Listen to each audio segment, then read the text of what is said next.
Hello guys, and much love to anyone that clicked on the video. For those that don't know me, my name is LINNE, and today I am making yet another Under Knife and Birth tier list, and you're probably asking why. If you've been living under a rock, obviously the new Under Knife and Birth 2 game just got announced. We've seen a trailer. People over at Evo uploaded raw gameplay footage of the game, so I said, shit, it would be a perfect time to make another tier list video to see if people kind of have a different opinion on the character strengths and weaknesses. What characters are strong, what characters are weak. But you know, I also think it's a good send off for Under Knife and Birth Clear, just to kind of generalize characters that might be top tier or low tier. But if you like the video, you already know, hit the like button. If you fuck with the content, subscribe and comment down below if you mesh with my tier list, or you feel like characters are stronger than the characters I place. Maybe you have a different opinion, please share it down below. But that being said, let's get into this video. What I'm gonna do that I failed to do in my previous tier list, if y'all haven't watched it, go watch it. It's about a year old, but I think it's still good. It has some good insights, or just overall, I like talking in depth about characters. But I think what I failed to do with the last tier list was go in depth with a little bit of characters. I got a lot of the notations wrong. That's obviously not gonna happen on this one. But yeah, I'm probably gonna go a little more in depth. My opinion might change throughout the tier list. And just a disclaimer, I do not know this game as well as other people. I am not a professional level player. This is just someone that loves the game and just overall giving y'all a generalization of characters, or basically my experience of the game. But all that shit being said, let's start off with a character. Let's see. I don't want to start off with a character that seems S tier. I did Yuzu last in my other video, so I guess to start off, let's talk a little bit about. Let's go with the main character of the game, KIDDO. KIDDO is kind of a shoto. He is very straightforward, has a great projectile. 2-2A is kind of like another utility you can have in the neutral. Dash C is really good. Good frame data. 5C charge is +1 on block, but that varies on the distance. Sometimes people might need a whiff 2A to get the +1 consistently. But I put High A. High is a very good character. His gameplay is usually just consists of winning the Vorpal state, chipping down your opponent, basically conditioning, right? HYDE players kind of want to condition their opponent to the point to where they make a mistake, and then you're able to reap the rewards off that mistake, right? He is a very good character, very solid, beginner friendly. You can kind of freestyle with this character, so you're not limited in that aspect, kind of like a Ryu from Street Fighter or other Shoto characters in other fighting games. HYDE is very... People play HYDE differently, and you can kind of see, and that just shows how good the system mechanics are in Under Knife, to where you can kind of play HYDE the same, but there's certain things that you probably do differently than what other HYDE players do. But yeah, he's a solid A tier character. He has, if there was a weakness, I would probably say with HYDE is that he has no real mix-up. But again, with his gameplay, you literally just want to add on chip damage with your opponent. You want your opponent to do something extremely risky so you can get rewarded off of it. So that's probably the only thing he has, is his mix-up department ain't the best, but him just being simple and straightforward adds to his strength. Another character that I can kind of put in the A tier. This is going to be different. CARMINE. Back in my old tier list video, I put CARMINE B because of the blood mechanic. And the fact, you know, people that play Under Knife know that if you use his special moves, he kind of loses health over time. But when you get Vorpal, I think it stops it or minimizes it. Correct me if I'm wrong. But CARMINE, people or players that I've seen utilize CARMINE kind of changed my mind with this character. Because again, I said he was B, he's A now to me. CARMINE is very good once you kind of dive deep into his kit. You understand what he can do, and you understand his reward off of it.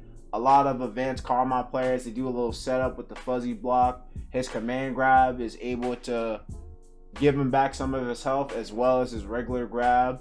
He has a really good projectile. He has a what is it, 6B I think it is. 6B. He does the horizontal projectile, and if you charge it, I think he does like an aerial version of that, which causes a little blood puddle on the floor, which he's able to do another projectile, which is the blood wheel, which is really good. Carmine has really good space control. Really good space control. His normals are great. He has an overhead. What else am I missing? His special, I don't think Carmine really has like a true reversal. You can kind of evade it. You can kind of force him to make hard guesses because his EX command grab is fully invoked. But if you assault it or even backdash or space it out, it doesn't normally connect most of the time. Carmine also has this spinning super, I don't know what the notation is because I don't play Carmine, but that can be kind of used as a reversal. But Carmine is great. He's A tier for the simple fact that, like HYDE, he can condition opponents to make mistakes. He's able to kind of force you into a situation to where you kind of have to react, right? Obviously, if there was chip damage in this game, Carmine could be a high tier or a low tier depending on the situation, the match, because if there was chip damage in this game, if Carmine had the health lead, if you let Carmine get the health lead, he could chip you out, but obviously we don't have that. But again, Carmine is a very strong character. I thought he was a little weak because of the blood mechanic, but once you get over that hurdle, he is very rewarding. Carmine is probably one of the most rewarding characters once you understand his utility, his overall arsenal, right? But for me, he's an A tier character. Another character I can kind of go in depth with is probably, let's see. Let's talk about BYAKUYA. I'm not going to put BYAKUYA anywhere yet. He's not C. I'm just leaving here just to add on a little to him. BYAKUYA is really a strong character. He really is. Good normals. 5C, has criminal range. Great corner carry off his combos. Great meter build. I think if you do like a regular combo with BYAKUYA, he gets about probably 60, maybe a little more depending on how you manage your Vorpal. Great meter build. Great setups, great Oki, has 2 overheads. I think his force function is an overhead, and charge 3C is his second overhead. But you can kind of have a little mind games with 3C, so people can kind of react, and you do a little regular 3C, 2B or whatever normal that counts as a low, kind of keep your opponent guessing. And the scariest thing about BYAKUYA is just how much options he takes away from you in the corner. Once you're in the corner with BYAKUYA, he is extremely hard to deal with. He kind of eliminates reversal options because the way he spaces himself out, especially when he does, he goes into the corner, he does like a little option thing, goes behind you after he webs you up, jumps out and does like a bottom web, so when you get up, you have to respect it. And the top web and the mid web in front of you, you can't really commit to too much with it, because if you try to destroy the web, obviously he can whiff punish you. So there's a lot of aspects that BYAKUYA kind of takes away from, to where you have to dash block into BYAKUYA, or you gotta at least win the Vorpal gauge. So when you have Vorpal, it's a little easier to deal with his pressure. But again, a very solid set play character. His only main weakness is really just his mobility and I guess neutral aspect things.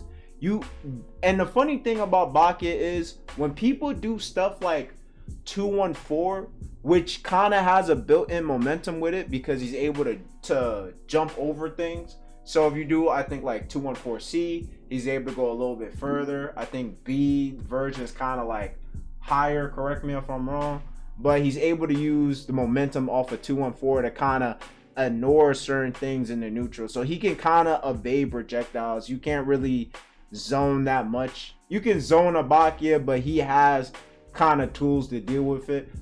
Dash C is really good, and he gets a full conversion off of it with, again, great corner carry. I think Byakuya is probably, I put him S last tier list. I want to put him S again for the simple fact that how scary he is in the corner. Like, people don't understand that once you're in the corner, it's like you're a mouse stuck on a trap or a rat stuck on a trap.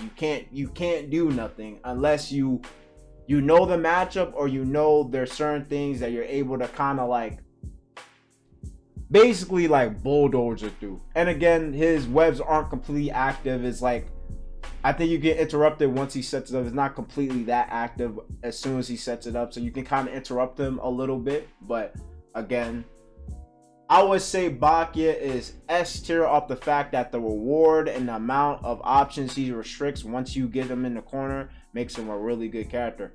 And on top of the fact, for any person that main Carmine got a new move in the game, right? Which is kind of like a fake overhead into a low. Correct me if I'm wrong. I didn't really go in depth with it in the last tier list video, but with Byakuya, he has this new move in clear where he's able to kind of do the overhead and the low, but a lot of players don't utilize that move. I think it's really good because it can add on to his mix-up department.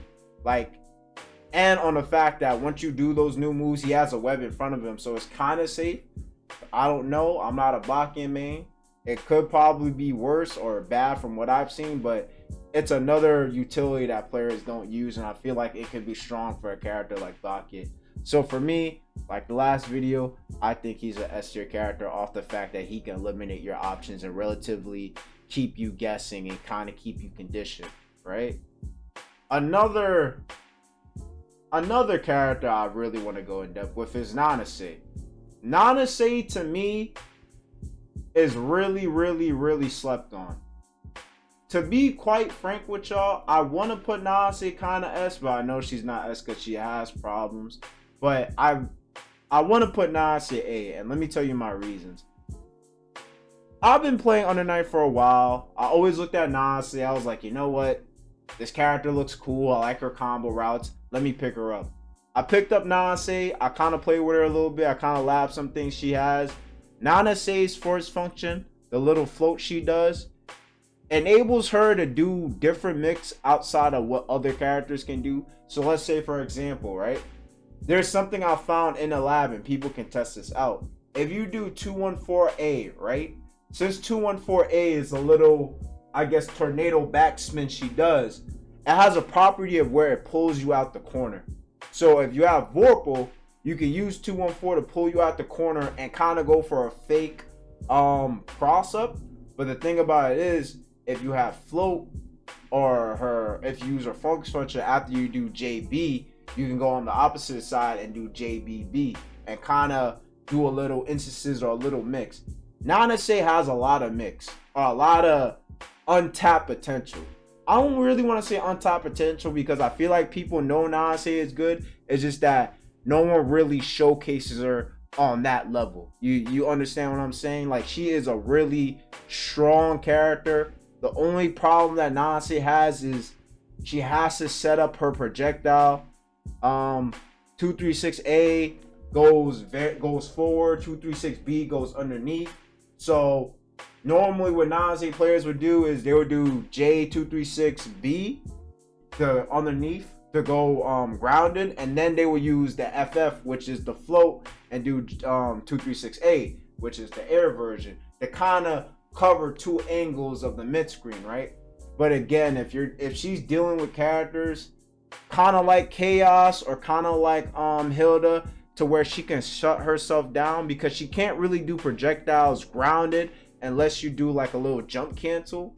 But she's really good. She's really strong actually. Great speed, great dash speed, great normals. 2B is great. Her 5 charge C is really good. Her combos are great.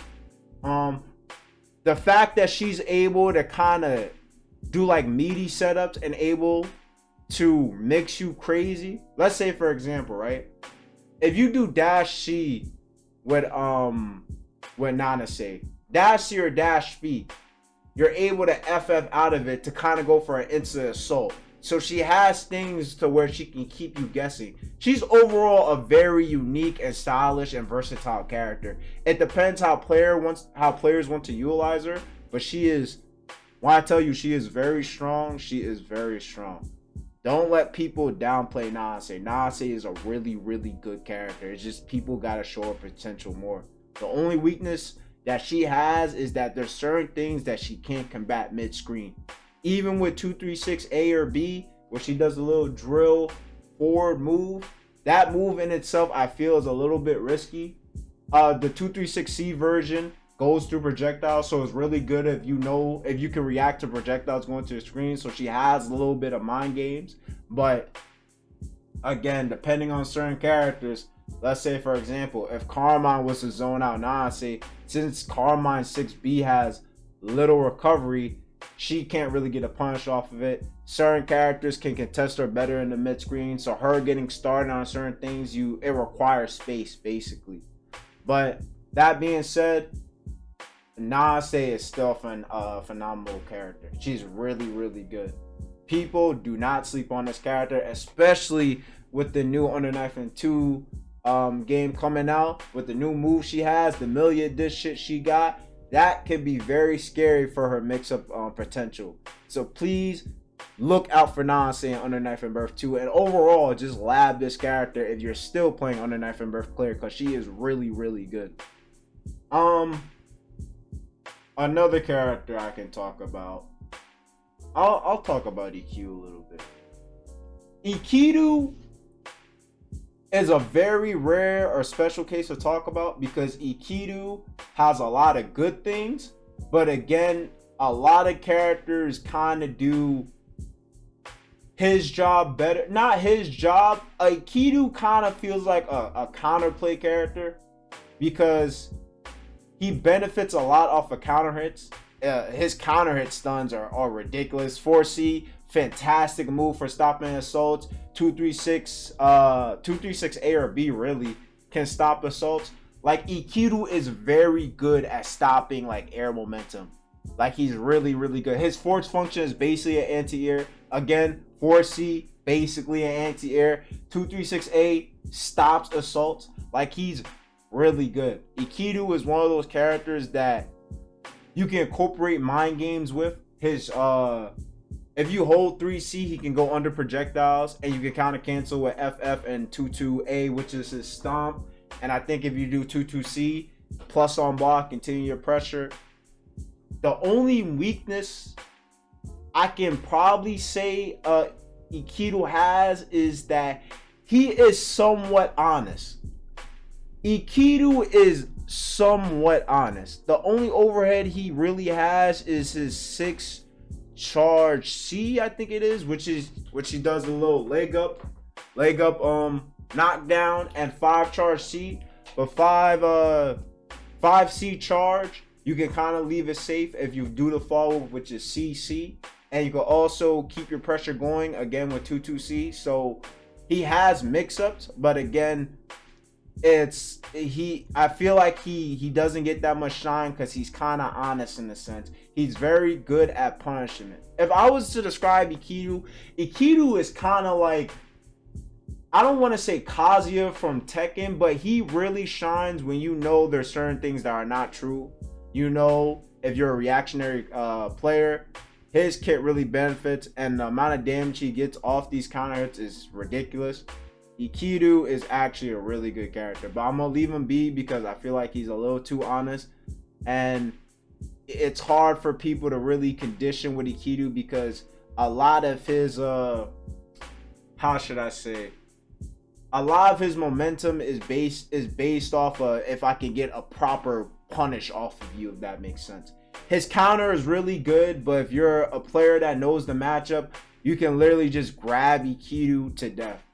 You can even grab ENKIDU out his 214C, which is his EX counter, and to me that's kind of weird. It makes you feel like you don't really want to fish for counters because players know the matchup. He has a DP, but again, it's very risky to do, and you have to be sure that players are being over aggressive.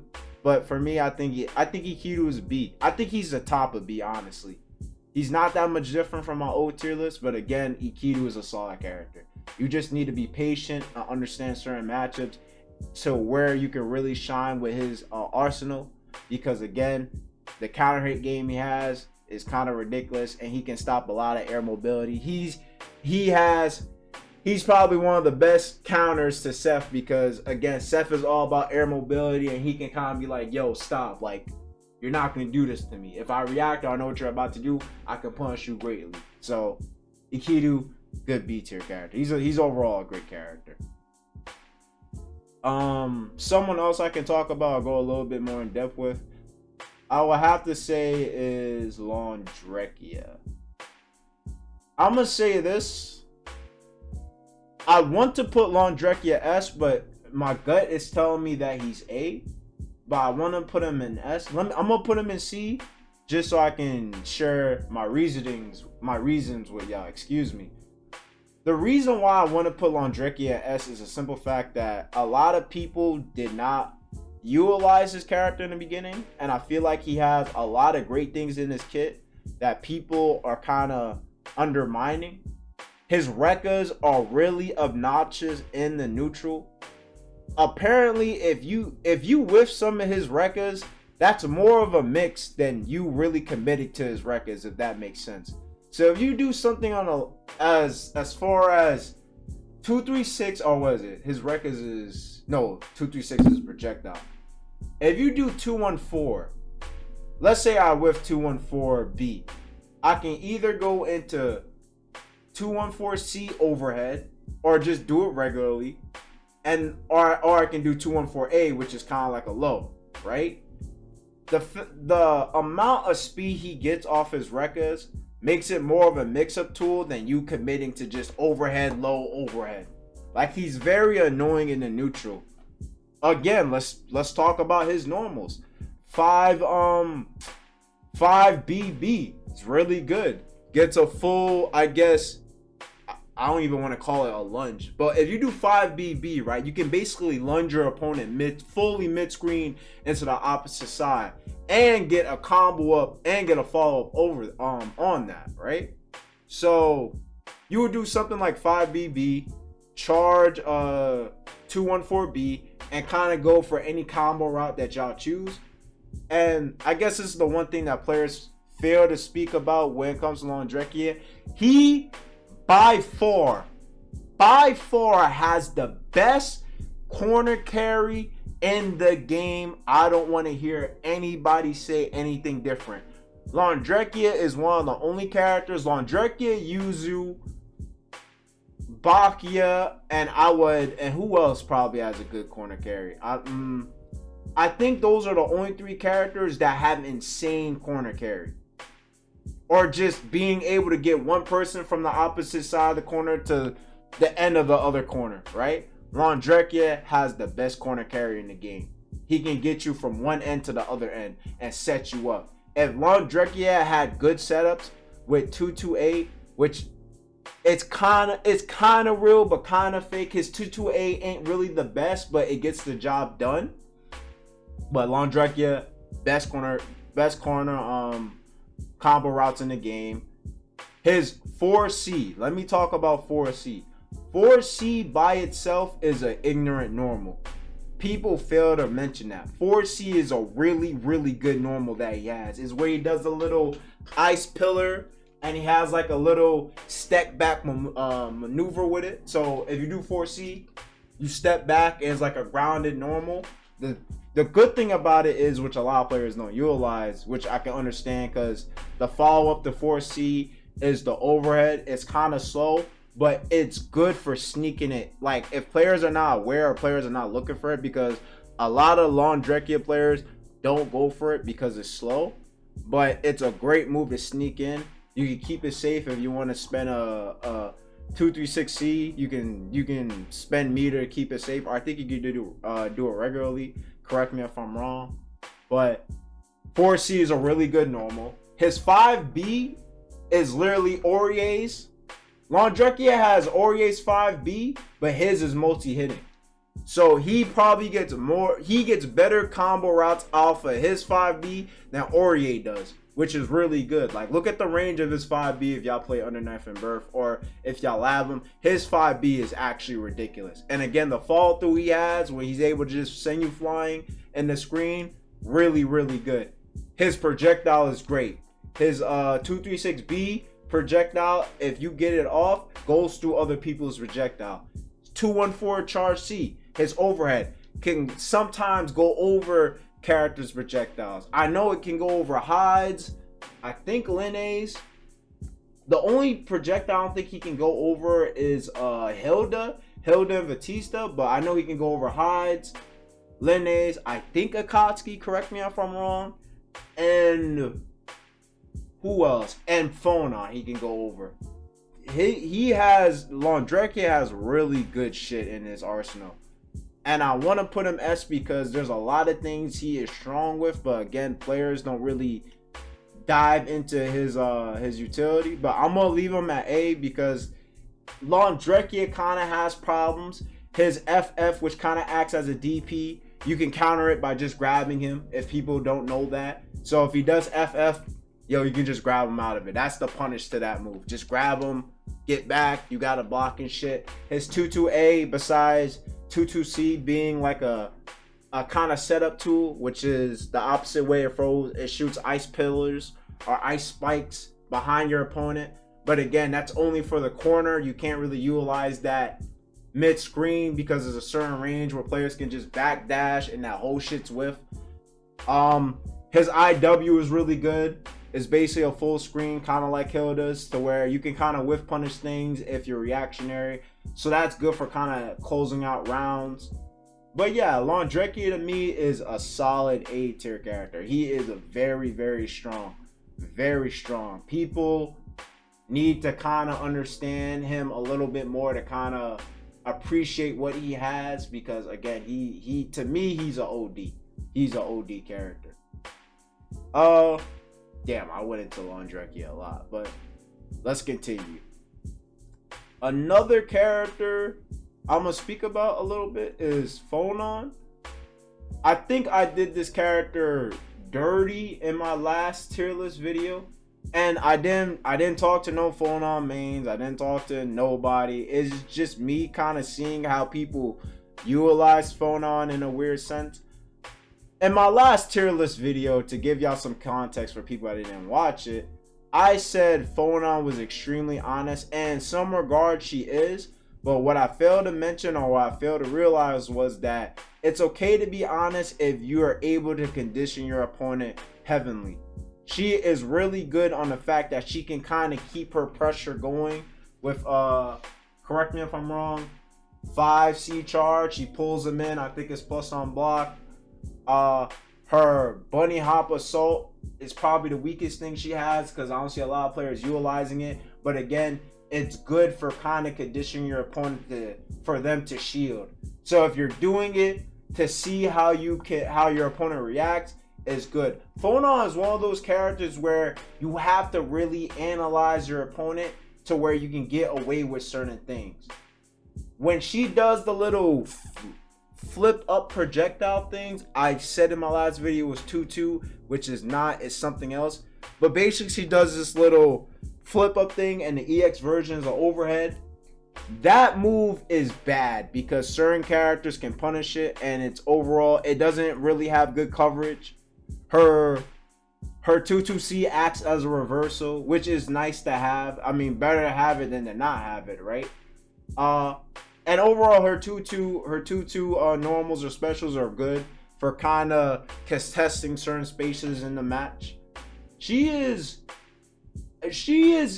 still B for the simple fact that you know, and actually I might move her up to A. I'm not gonna violate PHONON this time. I think PHONON is a really good character if you know how to condition your opponent well. She has a lot of good shit. The only reason why I put her B the last time was because, again, I felt like she was too honest. She doesn't really have the plus frames like she did in ST. She has great normals. I think her 4C, when she does the big ass back whiplash, That's an ignorant normal. Her force function basically acts as an anti-air, but the range on that, her force function is ridiculous. When she does, I think 5C charge or 5B charge. I don't play Phonon, so I'm gonna say 5C charge. When she does that in the air, like she basically covers the whole horizontal screen. Depending on how far she is in the air or how high she is in the air, she basically covers that whole area, which can get really, really annoying. But Phonon, I think she's A. She's a really good character if you know how to condition people. She's solid. She's solid.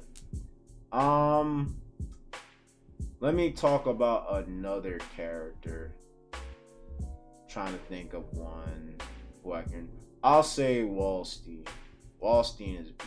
WALDSTEIN is B for me are kind of weak for the simple fact that one, his mobility is, he has the worst mobility in the game.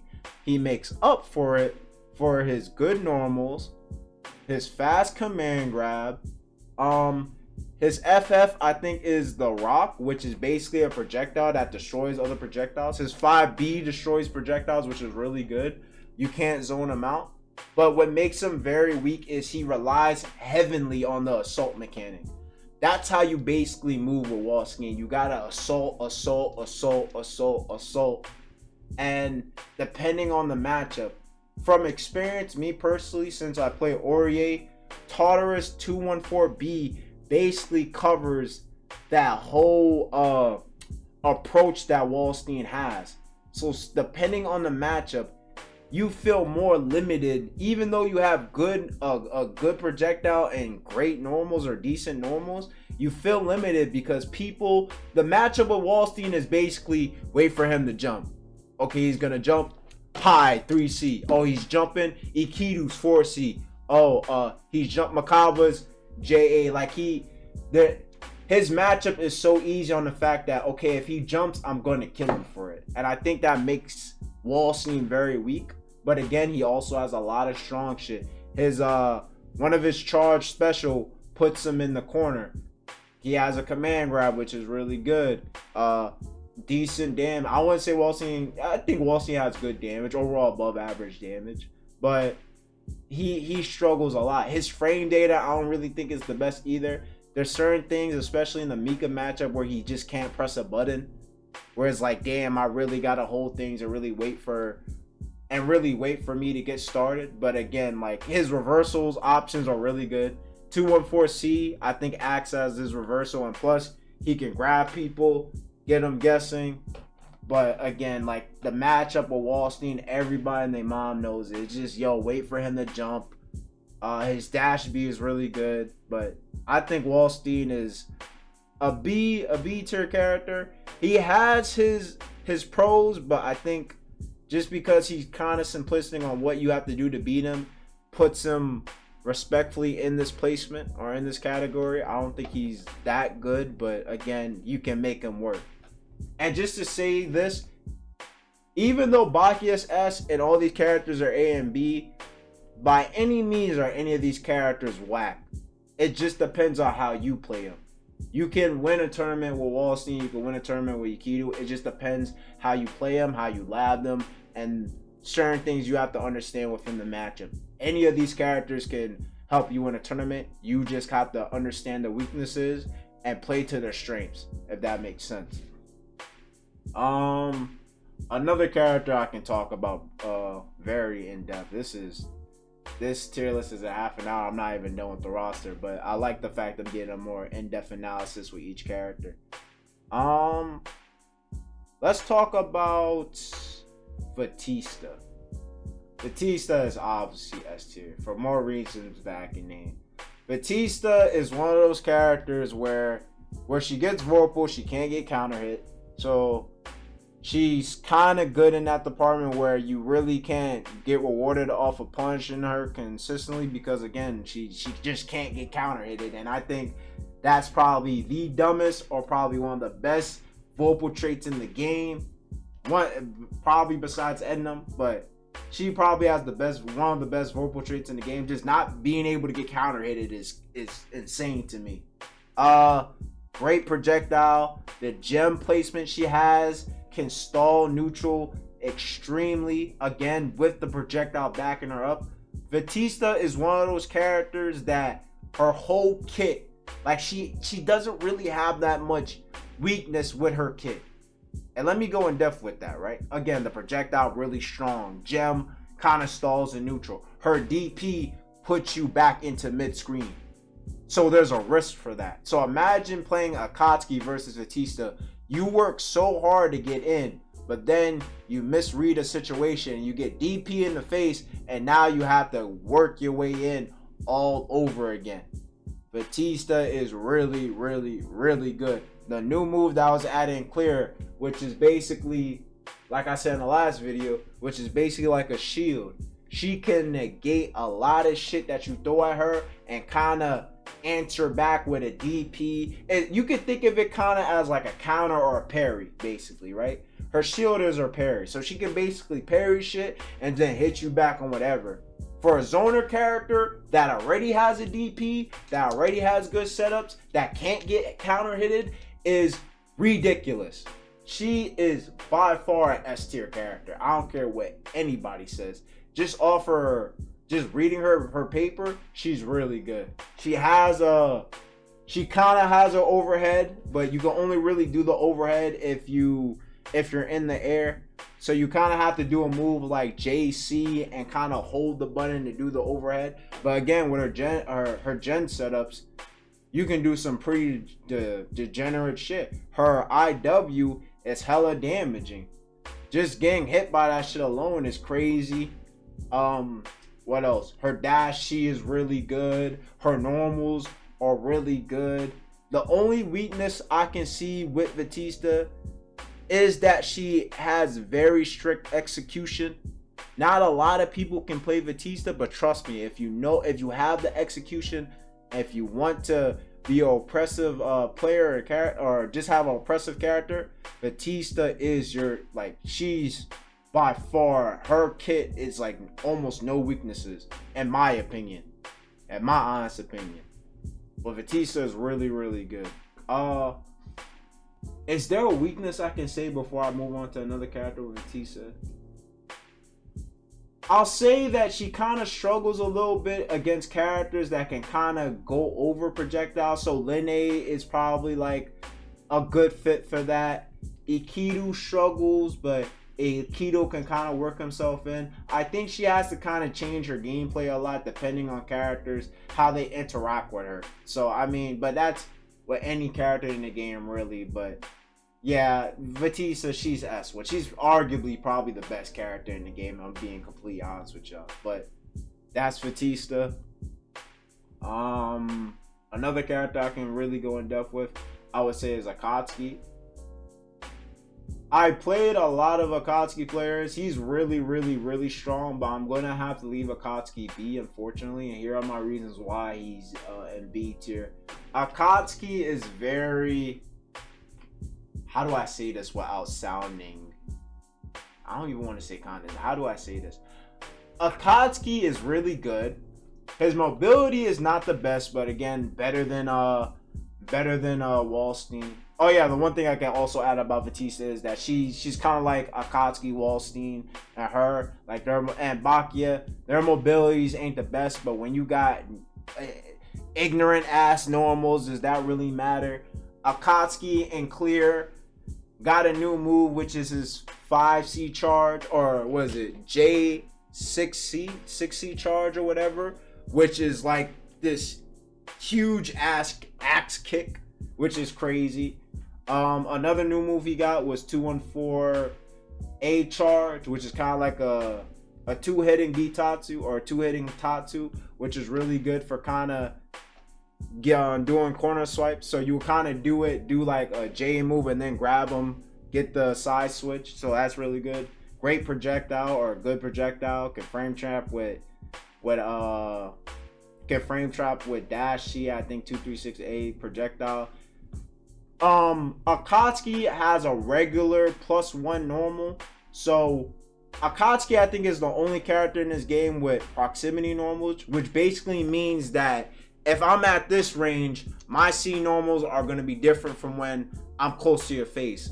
So for Akatsuki, for players that didn't know, if Akatsuki does 5C in your face, that's +1 on block. He can reset his pressure, which is really, really good. So he would do 5C, kind of check you with 2A or 2 or 5A or 2A, and he's just able to get his pressure back. Again, he can frame trap with dash C and 236A.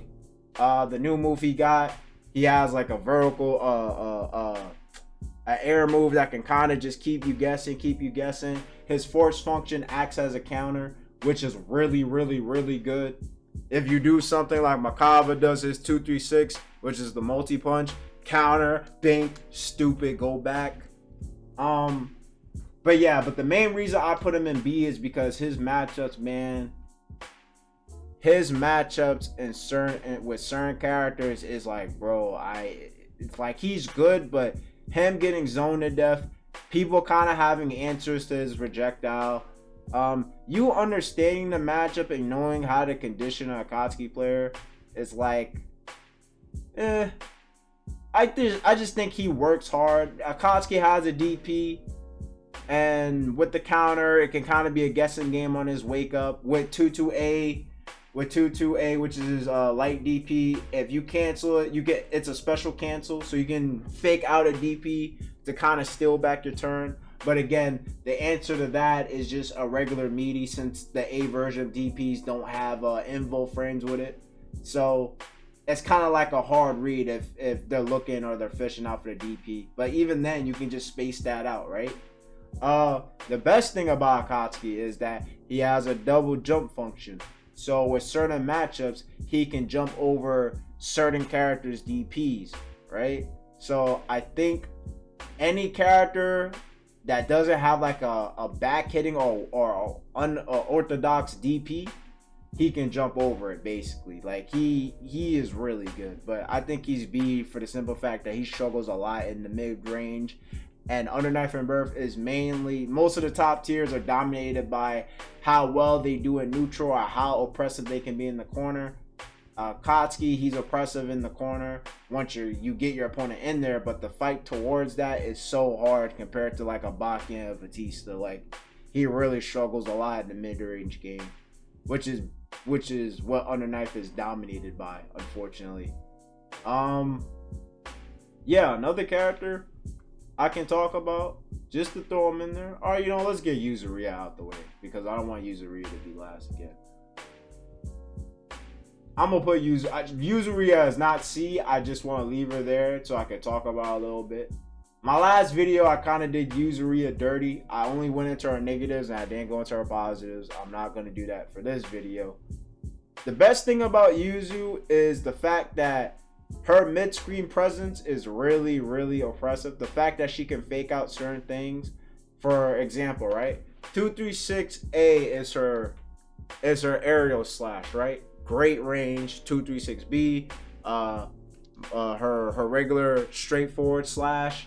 236C, it hits both directions, right? Yuzu is very good on the fact that she can kind of stay in stance and position herself anywhere behind you, above you, kind of right in front of you, in the middle, in the space where she's safe at. Yuzu can be very confusing to fight if you don't know the matchup.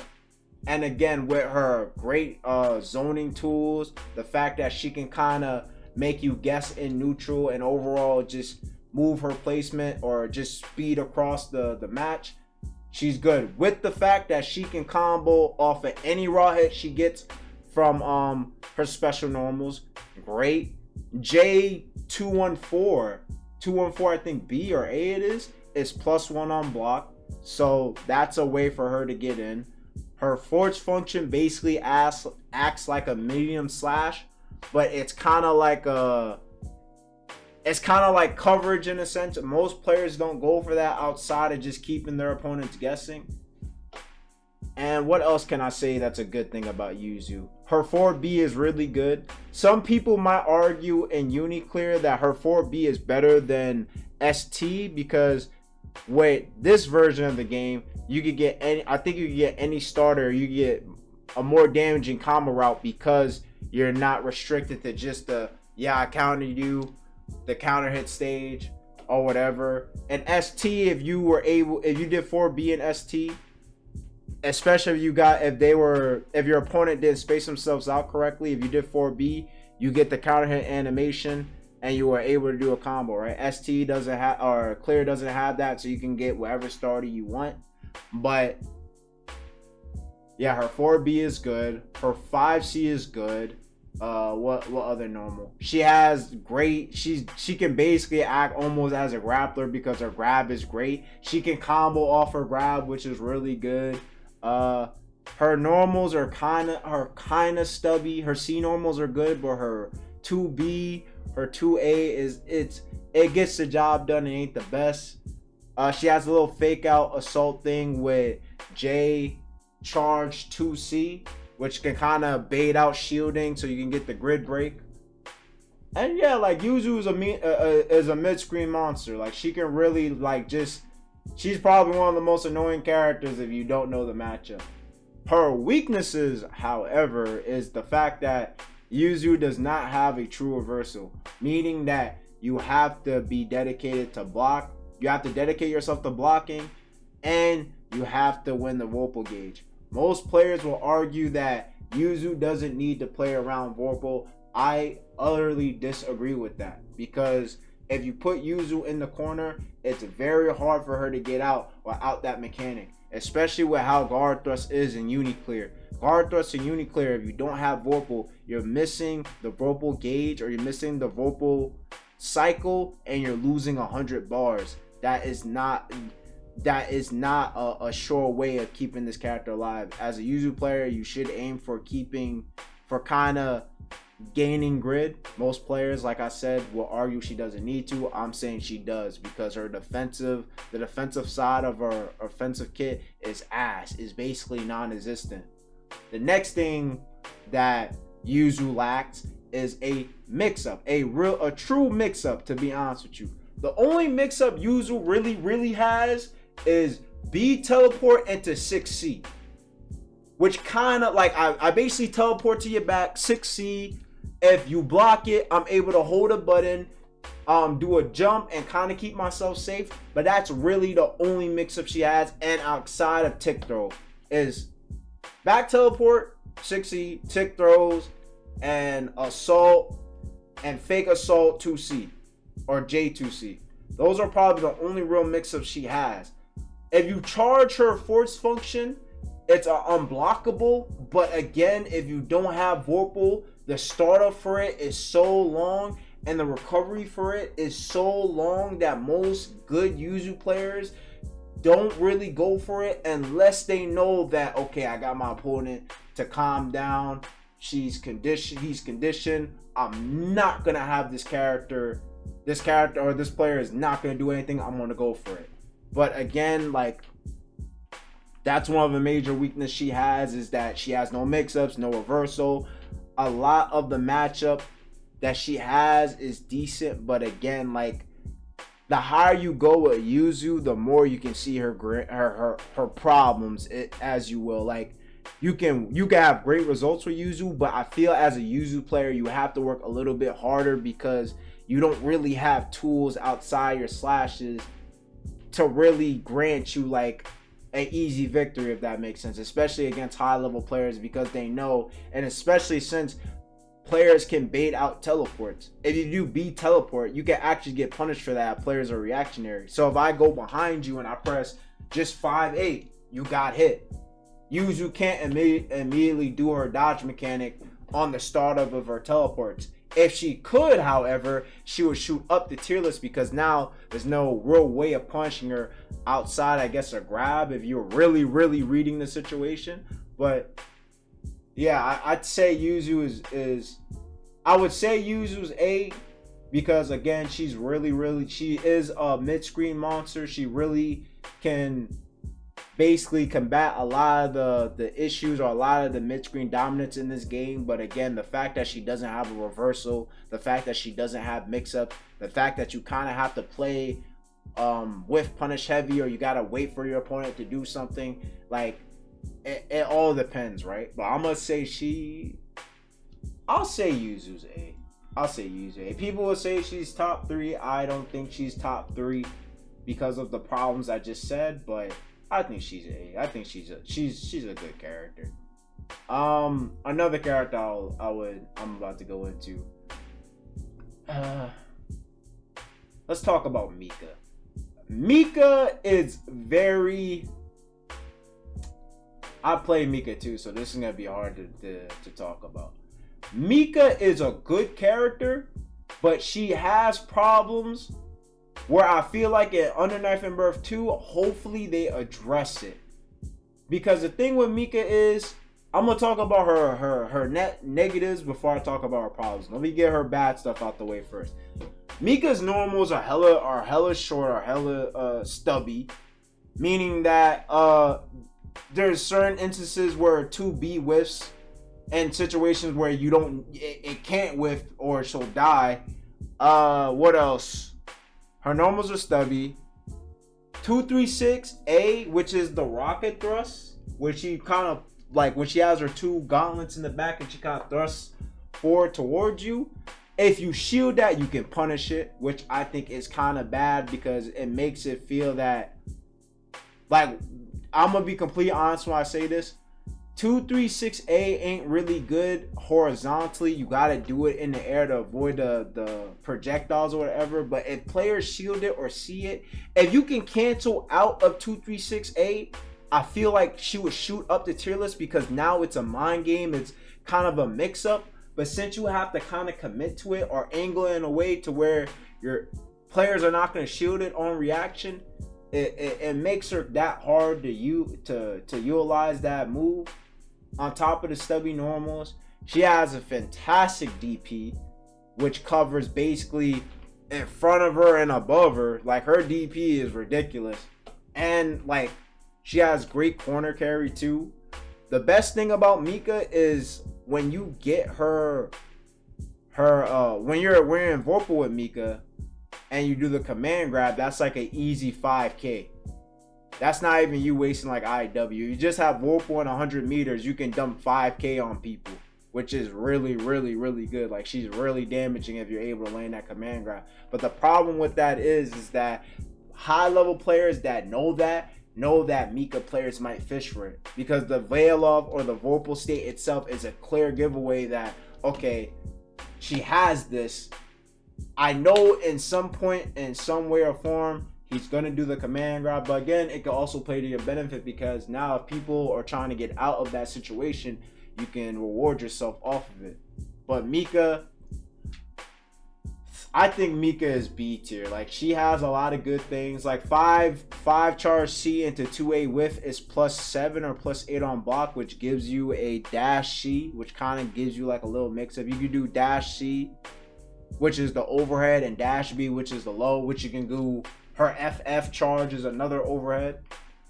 And yeah, like, she's just so overall, I think Mika is a good character. It's just that you really gotta understand how to play her and understand her weaknesses and kind of play to her strengths, because certain matchups is like, oh god, especially with ENKIDU, since, like I said before, since he can stop like air momentum, he can kind of like bully Mika a little bit, I feel like, especially with the counter too, because if you counter as soon as she does dash B, it's like, yeah, I'm just gonna chuck you every fucking time. But I think Mika is a solid B.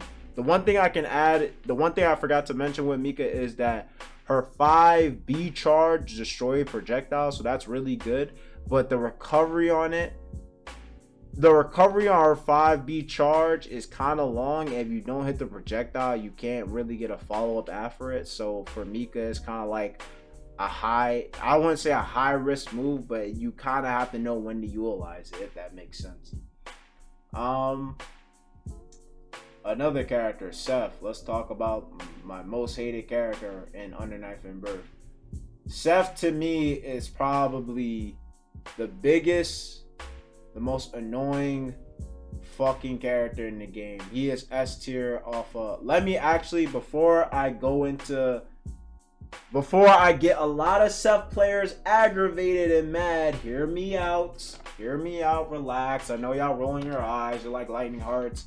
We know. Let me tell you his negatives before I get into his overwhelmingly positives, right? Seth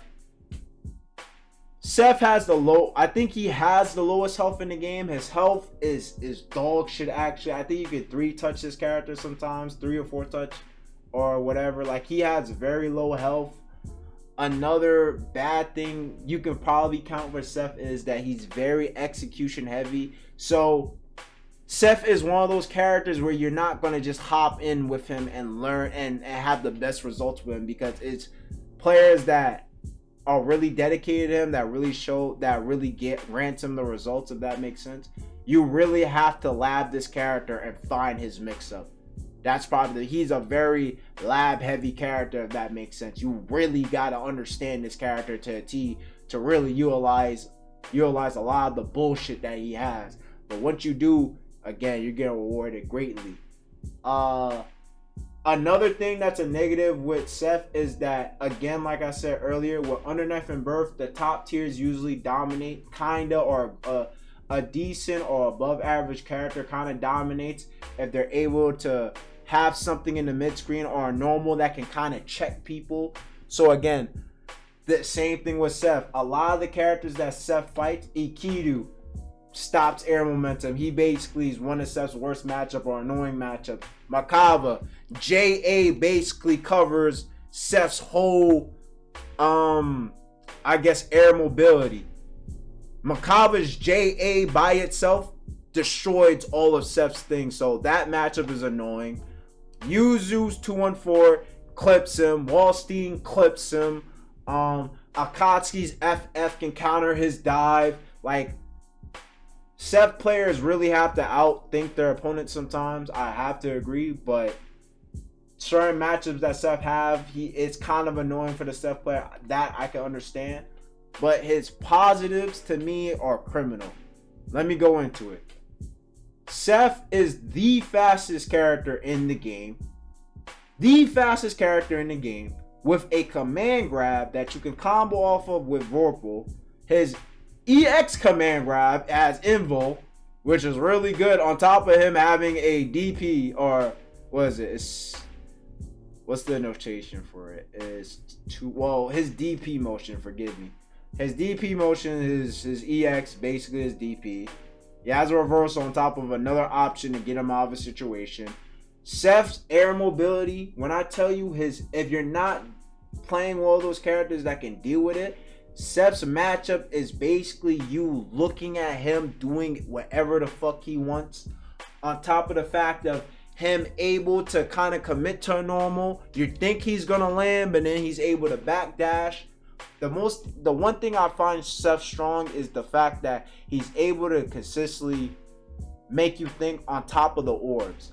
I don't think people talk about Seth's orbs a lot, but the fact that the orbs kind of cover Seth in a way, and especially with FF, it makes it to where the orbs can't be destroyed and they come out faster as like a regular projectile. Really good. Seth can combo almost anywhere on the screen if the orb hits you, which to me makes no sense. But let me not rant about this character, because again, I do not like Seth, but let me not get Seth players tight. The one thing that Seth has is it's a new move that was added in Underknife and Birth Clear, where he's able to teleport to your back and kick you. That move to me is ignorant, because I don't think there's a real punish towards it. I think it's safe, but again, it ignores the neutral aspect. The fact he's able to just teleport behind you and you cannot punish him, or he can leave himself relatively safe, I think it's annoying. His normals are great. 2B fantastic. 5cc has a weird instance where if you jump behind him, he kind of auto corrects and he's able to still get the conversion off you, which to me makes no sense. He has to set up his unblockable, but again, you have to set that up. Ain't really the best. I think certain matches he's not able to utilize it, but the fact that's an option, I feel is strong. Yuzu has an unblockable, but you're only ever going to see a Yuzu do or unblockable probably once in like a year. Seth, you'll probably see it way more consistently than you will ever see an unblockable setup with Yuzu. At least Seth has that option, which makes him strong. Again, the command grab is another great addition to beat turtles. And the reason, and let me say this for my, let me not hate on my Seth players. I'm going to say this for y'all. Seth needs the command grab because, again, if you know the matchup, if you know the character's mix-up department, if you have the experience, you can kind of turtles, you can kind of, if you're really good on the defensive end, you can kind of block out Seth. That's why he needs the command grab to kind of be like, okay, yo, you're blocking too much. I need to open you up. I need to keep you guessing. But again, it's like, on top of the mix-up department with his command grab, I feel like it's criminal. Seth is the only character in the game that can fake out his assaults. Like, he has a fast fall. So you can assault, fast fall, grab, and kind of bait out shield. What else am I missing? Seth has an overhead, but his overhead is very reactable, but it's still there if you need it. Seth kind of has a JDP now, which kind of kills any air momentum too, which he can also use the new move he has in this version of the game. Like I said, the air DP, he can basically use it as a momentum tool, which is really, really, really strong. So he can do stuff like jump, backflip, orb, with DP, go into something different. Like, Seth has the best air mobility in the game. I don't care what anyone says. And probably second to probably MERKAVA, but Seth is top tier. Seth is a top tier character. Does he comes with problems? Absolutely. Do you need to study the character? Absolutely. But once you do, I'm telling you, he is probably one of the most rewarding characters in the game. Well, he doesn't have great tournament results because of his low health, but trust me, if you want to keep your opponent, or you want to basically hand a quiz that your opponent never studied for, trust me, Seth is one of those characters that you'll get an easy marking on, right? If you know how to play him. But Seth, obviously a fantastic character. Chaos. I'm going to put Chaos in A. Chaos is in A because, and you know what? I'll say this. I don't know if this is controversial enough. I feel like over the years with Chaos, he just got harder and harder and kind of more complex and complicated to play because of all the new mechanics that was added to Ozzy. Ozzy is really good with space control. The fact that I can kind of play far back and have someone annoy you and where you're at, I think is really good. But Chaos is one of those characters where, like Seth, you have to really lab him to find his cheap shit. Because from what I've heard or from what I've seen, Chaos could be a contender for a boss character with how ignorant his block screen is. There's a new move that Chaos has, which is called At the Ready, which is basically when, like his 2-2A, or yeah, like his 2-2A, where he kind of does this little stance shit. His 2-2A, he teleports and kind of remains hidden. But with At the Ready, he's literally faded black and he's doing this. So it's like a consistent, how should I say, like consistent pressure, right? Certain characters can't really run past Ozzy, so he kind of acts like a fake wall sometimes. So it's kind of like Chaos can sandwich you basically. And with his force function, which is basically like a little leap out, he can basically mix you up. So if you set up 2-2A, you do his FF, he can basically kind of side swap you or kind of have a little mix up with you. His pressure is really good. Chaos himself as a character, while Ozzy, most simplistic character, his normals ain't really the best. 6C is really good. 6E blocks against projectiles or repels projectiles and makes the move a lot further reaching, which is really good. And he can combo off of it if you do FF and you're able to react to it. But yeah, Chaos, I'm gonna be real with you. I want to put Chaos B. I'll say this: Chaos is B, but he's probably S or A in terms of potential. I think Chaos probably has one of the scariest potentials if you know how to utilize Ozzy. I think that's where the complexity comes from. Like, you really have to know how to use Ozzy. because in my experience with playing Chaos, if you are in the opposite end, right? If you do like a J, or what is it, 236 charge B, which basically puts Ozzy behind you. For some reason, when I play Chaos, I feel like I have to do the inputs inverted or reversed in a sense, right? But it's not. It depends on how you place Chaos. So it might be a little confusing, but again, you have to really grind the character to understand his merits and understand his rewards and his potential. What's another thing I could say? His IW is really good. You can basically do raw 6C into IW to close out a game if you got the successful hit. So Chaos is really great. In terms of potential, Chaos can be either A or S, I think, in terms of potential. But in terms of how little I see of him, I'm going to put him B to be safe. Because, again, he's a really good character, but over the years of him getting new moves, and players not really understanding Ozzy's utility, I want to place him with B because a lot of players don't know, or a lot of people don't really know how to play Chaos or really know how to fight Chaos. And when he loses Ozzy, he's damn near a sitting duck. He doesn't really have a reversal. His normals are kind of simplistic. He doesn't really have that much, especially 5cc. That's punishable. I failed to mention Chaos doesn't have an anti-air, which I hope in the new Under Knife and Birth game, Under Knife and Birth 2, they give him an anti-air. This man needs an anti-air, French bread or Arc System Works. Please give him one. Like, y'all violate it. But yeah, he's a B tier character. Another character I'm gonna go in depth with, I would say, is LINNE.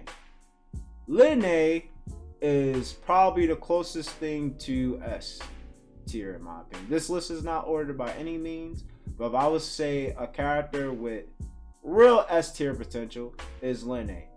LINNE is a great character because a lot of the things that LINNE has, she's able to kind of fight people that are strong in the mid screen. Let me go in depth of what I mean. Kuga in late was stupid. Kuga in ST is stupid. And Kuga in clear is even more stupid. So let's say what she got in clear.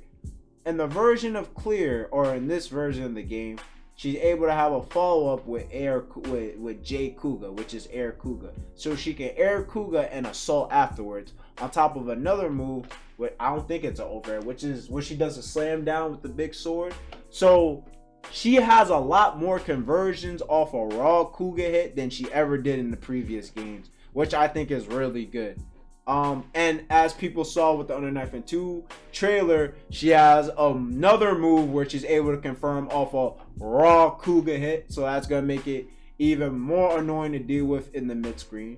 But besides her projectile, her normals are great. 214A is kind of weird in terms of frame data, because with 214 in itself is weird because I feel like you can go to -4, you can kind of leave her safe, or kind of leave her kind of in an advantageous state somewhat.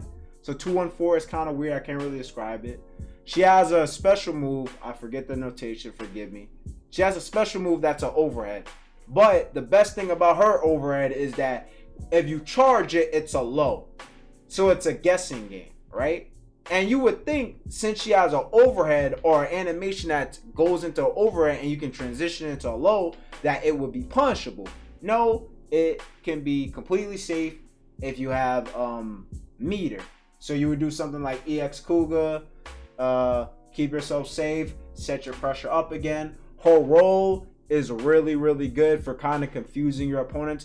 There's some LINNE mains that I've seen that would just keep rolling at your ankles because you really can't react to it or really can't punish it. So that can kind of be considered a mix-up tool. She has another overhead with 5C charge. Really nice. What else? Her dash B is good. Her dash C has decent range. What else? Like AKATUKI, she has a double jump function, so she can kind of jump over a lot of projectiles in the game. On top of the roll, she can probably navigate neutral a lot better than most of the characters can. Her FF can basically go through projectiles. it basically acts as like a second reversal. When she has Vorpal, it has more invo frames.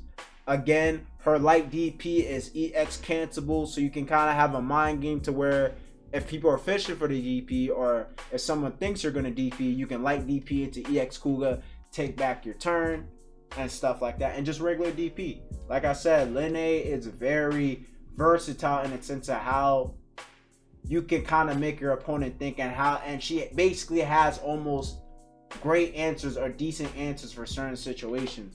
Let's say, for example, if I was to name one, I'm going to name a simple scenario that LINNE has. Let's say, like I told with Phonon, if Phonon does that little, let me get up real quick. If Phonon does this, right, where she's in the air, she basically has that projectile that hits grounded upwards. LINNE can either FF it and roll.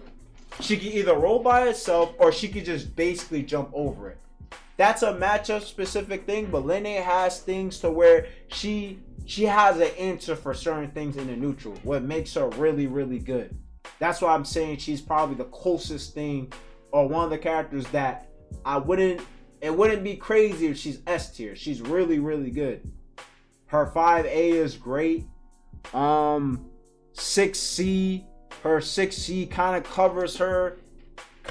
It's kind of like a wall, and the fact that you can follow it up 3 times and you can leave it safe with EX Kuga. A lot of things that LINNE has, you can leave it safe with EX Kuga, which is really, really good. And on top of the fact, I'd even go into charge Kuga. Her charge Kuga, like I said, in late, her Kuga was ridiculous. But in ST, when she got the charge Kuga, she's able to contest in ranges she wasn't supposed to before. And in clear, it's like, since you got the air Kuga with the charge Kuga, with great normals and mix-ups that can go to low, LINNE is a fantastic ass character. I don't see any reason why people will call her bad, but again, this is just my overall opinion. I think she's, this list isn't in order, but I'll put like LINNE kind of here. Like, she's really, really good. What's another character I could talk about? I'm gonna get ORIE out the way. right here. I'm gonna leave ORIE in A. In my last tier list, I put ORIE S, but I'm gonna put her A. I could put her S, but I'm gonna put her A for the simple fact that, let me talk about ORIE's positives before I go into her negatives. ORIE has I think she has the fastest walk speed in the game. Correct me if I'm wrong. She has the fastest walk speed in the game. And for some that don't know what that entitles or what that means, it means that she's able to kind of foot you greatly compared to other characters. So I could do things like, let's just say 5A. ORIE's 5A is actually really good in terms of range. It's the same range as HYDE's 5A. So she can do 5A, walk back, make you whiff, and punish you with 5B, which is this normal, right? When she does this little poke. And 5B in this version of the game hits more grounded. So I think in ST, it wasn't able to hit crouching opponents. In this version of the game, it does. So when you do 5B, you're able to get a full combo conversion now. You're able to, I think, to get more combos consistently because of it. But her walk speed is really good because you're able to have your opponent whiff on other people. Another great thing that ORIE has is that her Thanatos, her persona as you will, does not have a hurt box attached to it. So you can kind of abuse it in certain ranges unless it's a projectile. If you utilize it full screen, that's when you can get punished if you're not careful of certain characters' projectiles. So ORIE herself can get hit with it because of the recovery frame from Thanos, but Thanos has no hurt box whatsoever. So it's situations where you can just do 2-1-4, 2-1-4A, 2-1-4A, 2-1-4A, 2-1-4A. You can kind of spam that normal. And the fact that 2-1-4A has follow-ups, 4C, which basically covers everything in front of her. Which is why I said her matchup with WALDSTEIN is like a cakewalk, because now she's able to just eliminate his approach options. What else? Thanatos 2-2-A. I'm not gonna lie with you, it's not the best in terms of neutral aspects, but it's decent Oki. So at least she has that. Orie has not the best, but decent Oki. And 22C is kind of, I consider 22C kind of like a checkmate move in a sense where, okay, if I hit you with this and you're in the corner, I can kind of force an interaction out of you. But if you do it raw and neutral, the only answer to that is just fully run at Orie. So 22C in the neutral is not that good. Her divine thrust is fantastic. At tip range, it's +1 on block, I believe. Her J2C can get to +1 or +2 depending on the height of it. So if you hit J2C at its best height, it's +1. And for certain characters that have a 5 frame or a 6 frame starter, she I think has a 5 to 8 setup or startup. So she can kind of beat out certain characters' normals if you're able to hit the J2C at its perfect height. It's +1. Another thing that a lot of players don't understand with Orie is that Orie is one of the only characters that can actually follow through with her light DP. Not in terms of she can EX cancel while light DP, but she can get an assault function off of it. So if I do light DP into 214 Thanatos, I can basically jump forward to get a fake, to either get an assault, to either get a fake low, to either get a grab, and on top of her FF that kind of manipulates the air anyway. Just having that means she has great mix-up potential. She also has an overhead, which is really good, and the fact that her overhead is not telegraphed like most of the characters in this game. Seth's overhead isn't telegraphed, but his shit is hella slow. Byakuya's 3C overhead is telegraphed because of the light effect that it has. Vatista is not, but Vatista you have to do it in the air, so that's always going to be in the back of your mind. Orie, hands down, has probably one of the sneakiest overheads besides NANASE, because their animations with their hit does not showcase that it's an initial overhead.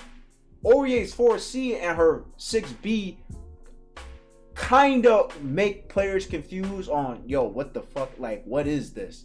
But Orie in itself, her mix-up department with her walk speed, with her great damage, her matchup sheet in general, like I said in the last video, her matchup sheet is even across the board.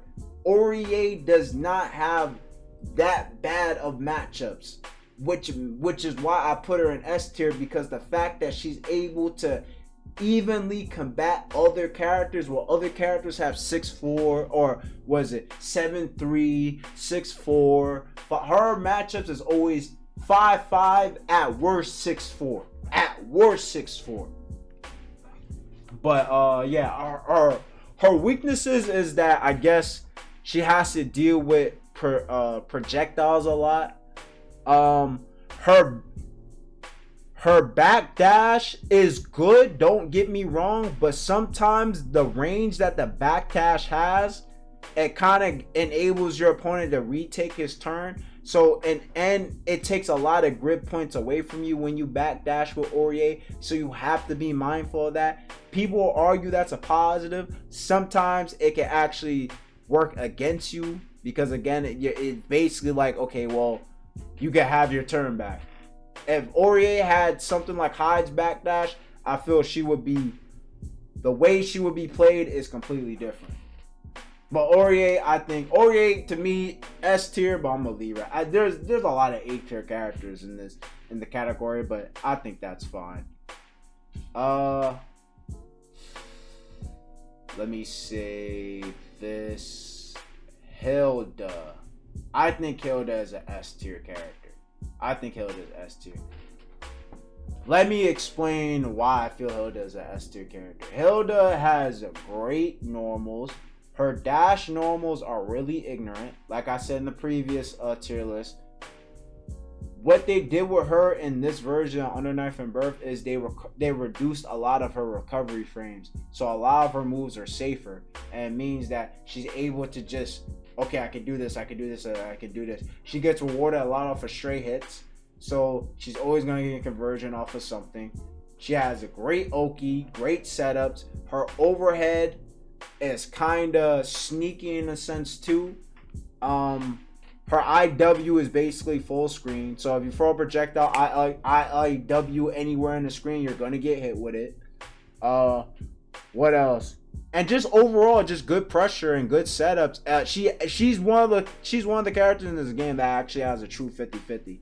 So if I set up something in the air, right, and I assault forward, I can either go for a high or I could just jump down, go 2A or a grab or something along those lines, right? Her projectile is really good. And I'm trying to think of what else she has. I already explained the orbs, which is basically her setups. What else am I missing about Hilda? Hilda has this teleport function, kind of like Yuzu, but hers I think is a little more safe than Yuzu's because it puts her the opposite end of the screen. And again, just the fact that she has good normals, she doesn't really have I think her weakness is that she has to block the same thing as Yuzu, but Hilda has mix-ups unlike Yuzu. That's probably the only thing with these two characters. Ideally, in terms of archetypes, they're kind of the same, but ORIE just has more things with her utility. Setup, 50-50, great Oki, great dash normals, great pressure.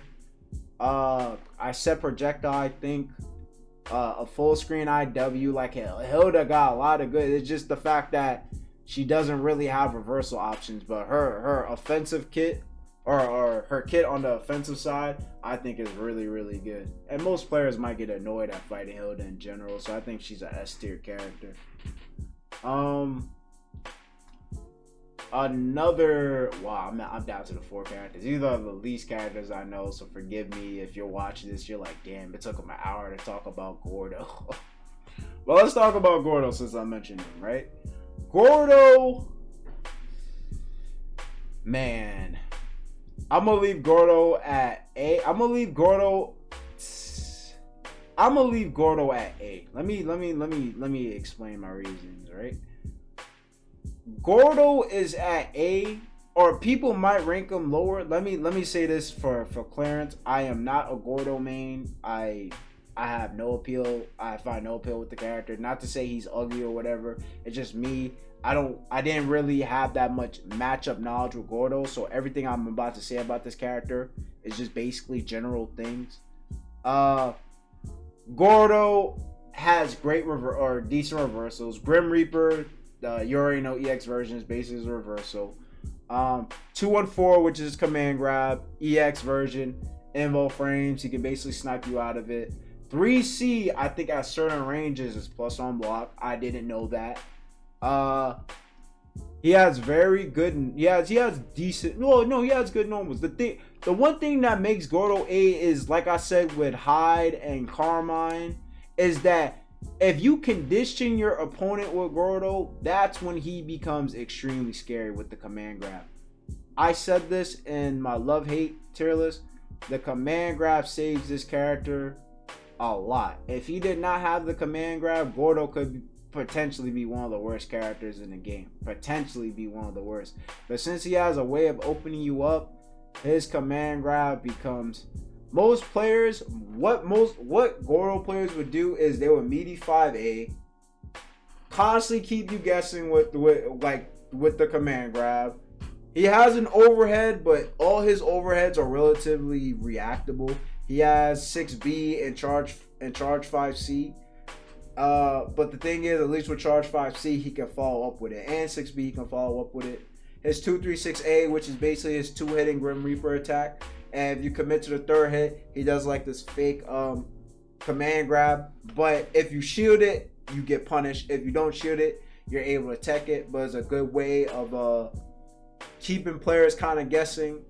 The EX version is plus on block, but if you know it's plus, you can just DP it. So it's kind of like a mind game. I think dash C and 22A, I think it is. I think that's a frame trap for my Golden players. Let me know in the comment section below. I don't know if that's a true frame trap because again, I'm not that knowledgeable on the matchup. His Vorpal trait is basically that once he gets Vorpal, he has this little move where it's kind of like another neutral thing in his arsenal where it becomes a lot further reaching, and I think it steals grid away from you. So if you really play good fundamental or good basic fundamental Underknife, Gordeau is a character for you. I think this character just plays a lot of fundamentals.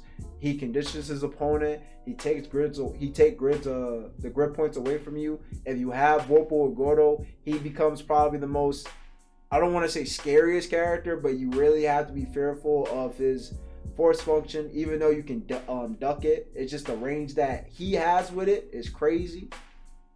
But yeah, I think Gordeau is overall a solid character. Most players will argue that his 2C is kind of like a low, but he doesn't really have the best of lows. But I think players that are really fundamentally sound make up for that. So I think Gordeau's A. I think it just depends how you play him. Most players will probably argue he's B or probably lower, but I think he's A. I think he's a solid character. Ednum. Ednum players, I'm gonna say this for my Ednum fans or from my Ednum players. I have not fought at Ednum in a long ass time. I have not fought Ednum in a long ass fucking time. People tell me that Ednum has the best Vorpal trait in the game, but she is one of the worst characters in the game. I forget all the new additions that was added for her in this version of the game. Forgive me, because again, I just don't see nobody play the character. Nobody really touch or dabbles with Ednum anymore. I don't know why. I think because of the gun mechanic or the bullet mechanic she has. Ednum has a gun, she constantly has to reload, but I think if you perfect reload, it changed the frame data of her bullets. Correct me if I'm wrong. So, but again, she has good normals. 2C in itself is a decent normal in my eyes from first impressions. Her 214 is kind of ignorant. 214 EX version. I don't know if it still snipes you out in the air like it did in ST, but that shit always got annoying to me. Her 236A is really good. The little bullet shits is good. If you hold it, you can kind of ricochet the bullet to kind of hit opponents at a specific range in the game. The EX version of the bullet is like a whole laser blast. So she has some neutral coverage, as you will. And she has an overhead. Ednum's overhead and Orie's overhead is relatively the same, where the fact that it's not telegraphed, but with Ednum's you can kind of charge her overhead. I think the properties of her charging her overhead is that you get a better launcher, maybe, but again, I'm not an Ednum player, I don't know. Her 2B is really good. It's kind of like a 4 momentum normal. What else? In this version of the game, she's able to do an air DP and cancel it. But for me, I don't really see the utility with it. From what I've seen, or the lack thereof with Ednum, I don't really see players utilizing it. The dive kick Ednum has is really used for Vorpal or chain shift situations, to where if you know your opponent has Vorpal and they chain shift, or I think if she chain shift, you can just do basically J dive kick real quick and kind of get something going. It's kind of like a punish for Vorpal. But yeah, I can't really talk that much about Ednum because again, people say she has the best Vorpal trait. I don't really know what it is because I haven't seen the character in so long. I haven't played the character in so long. And frankly, I forgot she was a character in the game because of how little niggas even touch her. But I guess she's B tier. Most niggas will probably put her B, but I think, or C, but she's B to me. MERKAVA, I will put B tier. I will put MERKAVA B tier. I think, how should I say this? I think with MERKAVA is very MERKAVA is very thin. He's very it's weird to describe. MERKAVA is not honest. He has mix-ups. His flight mode is really good. His normals is really good. He gets a little bit of mix-ups with the baby setups. And overall, I feel like he's just... I think MERKAVA is just overall a solid character. He's the only character in the game that quote-unquote has a safe DP or a safe reversal option. You have to shield 236C in order for him to get a punish. And if you don't shield it successfully, most MERKAVA players would do like a dive kick to answer for you trying to punish that normal. So he has a little bit of mind games. Like I said, his J normals are kind of ignorant. He has a fireball too, but that only works in the air. So again, he's very okay-ish.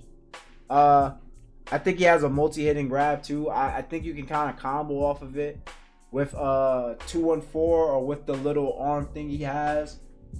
And I think MERKAVA is like B. People probably put MERKAVA higher. Me personally, I think he's alright. His dash C is an overhead, but again, it's like it's kind of telegraph and reactable. And his flight mode is really good. And the fact that in this version of the game he's able to backdash with his flight mode now and do a JA just makes that flight mode a little more of a mix-up in a sense, because now he's able to kind of read out situations and kind of wait for you to bait something. Wagner is... Damn, how the mighty have fallen. Wagner and ST was extremely strong. Extremely strong. I still think Wagner is a strong character, but I think I'm going to leave her at B for the fact that I don't see that many Wagner players. I still think, again, she is really a good character. What was it? Her shield, her mechanic is basically that she can buff her specials or the properties of her special. So I think if you do 22A is a sword, correct me if I'm wrong, and 22B is the shield, or it might be flipped. But if you buff the sword, you get a follow-up with the grab, and you're able to get a follow-up or at least a fake out with 236. What is it? 236B, which is basically her horizontal drill. And if you do B again, she does like a little flip, and you're able to like fake out. You can either go for an overhead or you can fake it out and grab in case your opponent shields. Her 236A is basically the aerial version. I don't know what that does. I think once you have the sword buff, you do 236A, you're able to get another follow up and slam down and kind of get a combo off of it. Her shield basically, her FF alone destroys projectiles. When you buff the shield, it becomes an overhead, I think it is, or is it unblockable? I forget. I think it's an overhead. When you fully charge the shield, I think it's an overhead. And she has this little grab thing with her heal where she does. Most players would do the shield and then the heal to check the low. So it's an overhead low that she has with that. And yeah, I'm getting confused. I've been talking for so long, so forgive me, y'all. I've been talking for almost an hour and a half. Wagner has almost the same normals as HYDE. Wagner and HYDE are almost ideally the same character archetype. It's just that Wagner doesn't have a projectile. And ironically enough, they're almost considered rushdown characters, right? It's just that Wagner is a little more extreme on the rushdown. But the thing is, you need to get her resources in order to really be able to do rushdown shit. You get what I mean? Her 22C is basically activates both of the buffs for her weapons. But from what I've seen, I feel like you can guard thrust that if you have Vorpal. So it's kind of like a risky move to go for on both sense on the player and the person you fighting, because if I guard thrust, I could just get rid of your buffs.